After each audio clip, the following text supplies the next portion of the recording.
We will take care of a lot of back pain and hip pain in our office. And so, one area that we see a lot, and it's kind of you got to really get in and do a differential diagnosis on this because it's a little tricky, is when you have pain in the glute, in the belly of that glute muscle, in your glute max, glute med. And so, there's really a few things that can be. One of which is going to be your labrum of the hip, so the soft tissue around that ball and socket. If it's real deep and posterior, it could be hip labrum. You could also have something called like piriformis syndrome. Piriformis is a muscle that comes across here and attaches. And so sometimes if that piriformis gets real tight, if it gets inflamed, you can get what's called piriformis syndrome, and you can get that pain in the glute.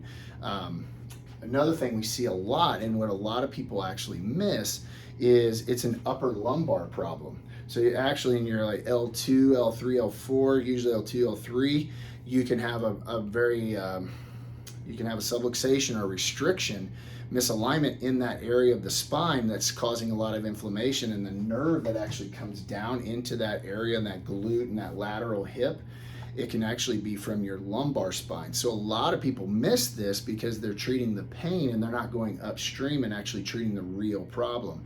And so when you get that glute pain, if it's a deep, deep, boring pain and you cannot figure out what it is, you really have to rule out all of those, because they're all going to be treated differently. And many times, doctors and people, just any type of clinician, forget to look upstream and look at those nerve pathways, because many times that's where that can start. And so if that's the case, things like decompression or flexion distraction, chiropractic type of techniques are going to be extremely helpful to open that up and relieve that nerve pressure. But also too, if it's piriformis, doing things like the bird dog, foam rolling, things like that are extremely beneficial, things you can do at home and get in front of that pain without having to spend a bunch of money and time.